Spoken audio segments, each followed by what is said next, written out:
इस वक्त हमारे सामने योगेश डेढ़ा जी हैं, लोकसभा यूथ विंग के प्रेसिडेंट हैं।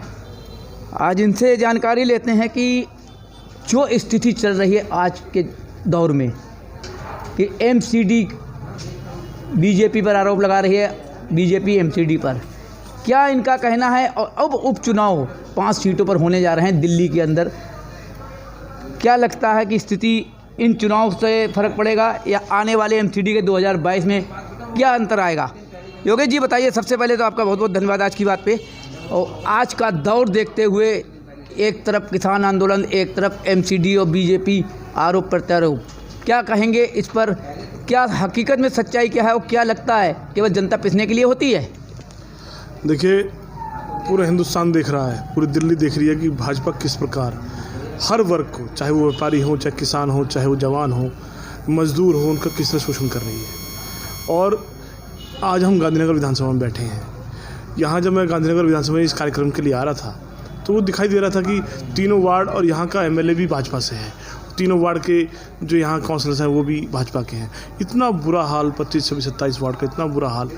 एमसीडी की जो शोषण जो कर रही है, जो भ्रष्ट, इतना इन्होंने भ्रष्टाचार फैलाया हुआ है, वो इनका चरम पर है। पूरी दिल्ली जान गई है कि एक तरफ अरविंद केजरीवाल की सरकार और एक तरफ ये भ्रष्ट बीजेपी की सरकार। अगर आप देखेंगे तो हिंदुस्तान में सबसे भ्रष्ट डिपार्टमेंट कोई है तो वो है दिल्ली की एमसीडी, जो भाजपा के पास पिछले 15 सालों से है। अभी आपने कहा है कि यहाँ पर तीनों निगम बीजेपी के हैं, यहाँ का विधायक हमारे जो सांसद है बीजेपी का है, लेकिन विधायक इससे पहले आम आदमी पार्टी के थे हमारे वाजपेयी जी। इस पर क्या कहेंगे। अब वो आम आदमी से बीजेपी में आ गए तो उनके ऊपर आरोप कैसे आ गया फिर। देखिए, जब आप किसी संगठन में हो तो संगठन का जो मुखिया अगर मजबूत होता है तो वो आपसे काम कराना जानता है, वो आपसे तरीके से काम करता है। तो क्या इसका मतलब मानूं कि हमारे इससे पहले संगठन के मुखिया जो हमारे केजरीवाल जी थे वो मजबूत नहीं थे उस टाइम। तो वो मजबूती तभी तो यहाँ मोहल्ला क्लिनिक हुए, तभी तो यहाँ अच्छे अस्पताल हुए, तभी तो अच्छे स्कूल हुए। मैं बात कर रहा हूँ जो एमसीडी में जो भ्रष्टाचार फैला हुआ है, ये इन दोनों की सबकी मिली भगत है। अगर काउंसलर उनके हैं तो उनके आपस में इनकी साठगांठ होती है। हाँ, आम आदमी पार्टी में जब भी कोई कैंडिडेट रहा है, जब भी कोई एमएलए रहा है, उस पर हमारी सेंटर टीम का इतना प्रेशर होता है, उसको एक सिस्टम दिया था काम करने का, इसीलिए वो सारी चीज़ें पूरी होती हैं। अच्छे स्कूल क्यों बने दिल्ली में, अच्छे अस्पताल क्यों बने, मोहल्ला क्लिनिक्स क्यों बने, क्यों बिजली पानी फ्री हुआ, क्यों लोगों तक सारी राहत पहुँची, क्योंकि सेंटर टीम का एक सिस्टम था। अरविंद जी की एक सोच है, मनीष जी की एक सोच है जो पूरी दिल्ली में उन्होंने लागू की। बिजली पानी के ऊपर कहा है, अभी हमारे पास कई ऐसे सबूत हैं, बिजली के बिल काफ़ी हद तक अनलिमिटेड से भी ज़्यादा आए हुए हैं लोगों के। पानी का जो है 20-20 हज़ार रुपये का आया हुआ, और अभी लॉकडाउन से लेकर अभी तक कोई रीडिंग नहीं हुई। उसके बावजूद जो है उनको जो है कहा जा रहा है कि बिल जमा कीजिए, और उसके बाद उनके ऊपर प्रेशर भी दबाया जा रहा है। जब वहाँ पहुँचते हैं तो वही ठा के 3-5 अंदर से खर्चा पानी दे दो और बिल तुम्हारा आगे पीछे कम हो जाएगा। लोगों ने पैसे दिए भी थे लेकिन अभी तक वो भी नहीं। और जबकि एक केजरीवाल जी ने एक ऑनलाइन एक कॉल खोला था, उस पर फ़ोन उठता नहीं है, चाहे वो हॉस्पिटल का हो, चाहे जल बोर्ड का हो, चाहे किसी का हो। तो ये जो सेंटर बनाया गया है कॉल का, तो केवल एक दिखावा के लिए या जनता का हकीकत में एक कुछ कार्य करने के लिए है। देखिए, जो योजनाएं हमारी दिल्ली सरकार ने बनाई हैं वो जो बिल्कुल एंड में जो आदमी है उसको सहायता देने के लिए बनाई है जी। अगर कोई कॉमर्शियल मीटर चला रहा हो तो मैं उसकी कहता नहीं, वरना 20,000 लीटर एक परिवार के लिए पर्याप्त पानी होता है, और 200 यूनिट एक परिवार मेरे। देखिए, मैं अगर आपको अपने भी बिल दिखाऊंगा तो मैं आपको दिखा दूँगा। नहीं, मैं ये नहीं कह रहा हूँ, जीरो आए हुए हैं, काफ़ी लोग आए हैं हमारे पास, हमारे साथी हैं उनके भी जीरो आए हैं। मेरे जिनके जो है 20-20 हज़ार, 20-20, 15-15 हज़ार, 50-50 हज़ार तक के आए हुए हैं, उनकी बात कर रहा हूँ ना। क्या यहाँ या ऐसा होता हो कि 10 को जीरो कर दो और 4 को जो है उससे 10 गुना ज़्यादा कर दो तो बराबरी आ जाएगी। देखिए, मीटर एक मशीन है, किसी के हाथ की चीज़ नहीं। रीडिंग नहीं करने आते हैं, मैंने भी आपसे कहा पहले, बिना रीडिंग के बिल आया। जी बिल्कुल। अगर ऐसा है तो उसकी जांच होनी चाहिए। यही तो मैं कह रहा हूँ। तो मैं ये कह रहा हूँ कि जैसे कि जांच की बात आ रही है, कॉल सेंटर बनाए गए हैं कि अगर पानी का है तो इस नंबर पे कॉल करें, हॉस्पिटल का है तो इस नंबर पे कॉल करें, लेकिन वो फ़ोन उठता नहीं है, और जब बाई चांस उठ भी जाता है तो जवाब सही नहीं मिलता है। अगर कोई ऐसी आपको लगता है तो आप हमें डायरेक्ट मिल सकते हैं, और हमारी हर विधानसभा में, हर वार्ड में हमारे ऑफिस खुले हुए हैं आपके लिए। आप कहीं भी शिकायत देंगे, अगर कोई भ्रष्टाचार कर रहा है तो हमारी सरकार, हमारे नेता उसको बिल्कुल भी बर्दाश्त नहीं करेंगे। बहुत अच्छी बात है। अब आ रहा है इलेक्शन 2022 एमसीडी का, और हकीकत में दिल्ली सरकार के कार्य अच्छे हैं, लेकिन जो नालियाँ जो सब हैं उनका आरोप है पैसे का। आपने कहा 9 से 34 करोड़ हमारे दिए गए हैं, कहाँ 13,000 करोड़, कहाँ 934 करोड़ उन्होंने हिसाब लगा के बराबर कर दिया कि हम केवल टीचरों को दूं या एमसीडी को दूं। तो इस 934 करोड़ केवल एक दिखावा के लिए उनका ये कहना है। देखिए, उनको जो 934 करोड़ रुपए इनको दिए गए वो इसलिए दिए जिन लोग ये पेमेंट नहीं कर रहे उनको पे चली जाए।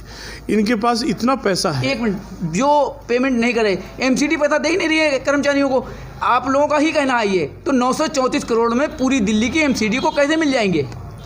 934 करोड़ में जो एम्प्लॉयज़ जिनकी सैलरी रुकी हुई है वो सैलरी के लिए, राहत के लिए पैसे दिए गए।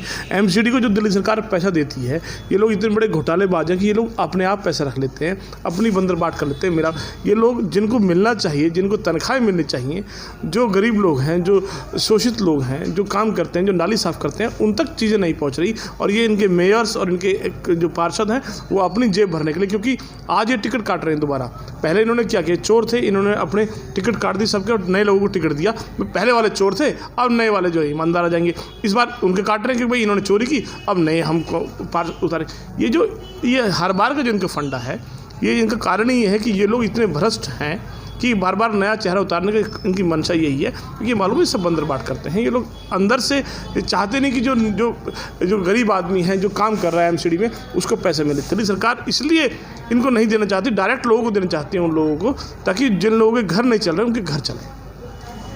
क्या लगता है जो आज उपचुनाव 5 सीटों पे होने जा रहे हैं, उसमें 5 सीटों में कि 2022 का इसी में देखेंगे, या ये 5 सीट में पाँचों आएंगी, या कुछ अंतर होगा? जहाँ तक लोगों का रुझान हम जानते हैं, आपस में बात करते हैं, सब लोग अरविंद जी को, मनीष जी को इतने दिल से चाहते हैं। दिल्ली सरकार, आम आदमी पार्टी से लोग सचमुच खुश हैं। उन्होंने मालूम कि इन्होंने काम किया है, लोगों के लिए काम किया है।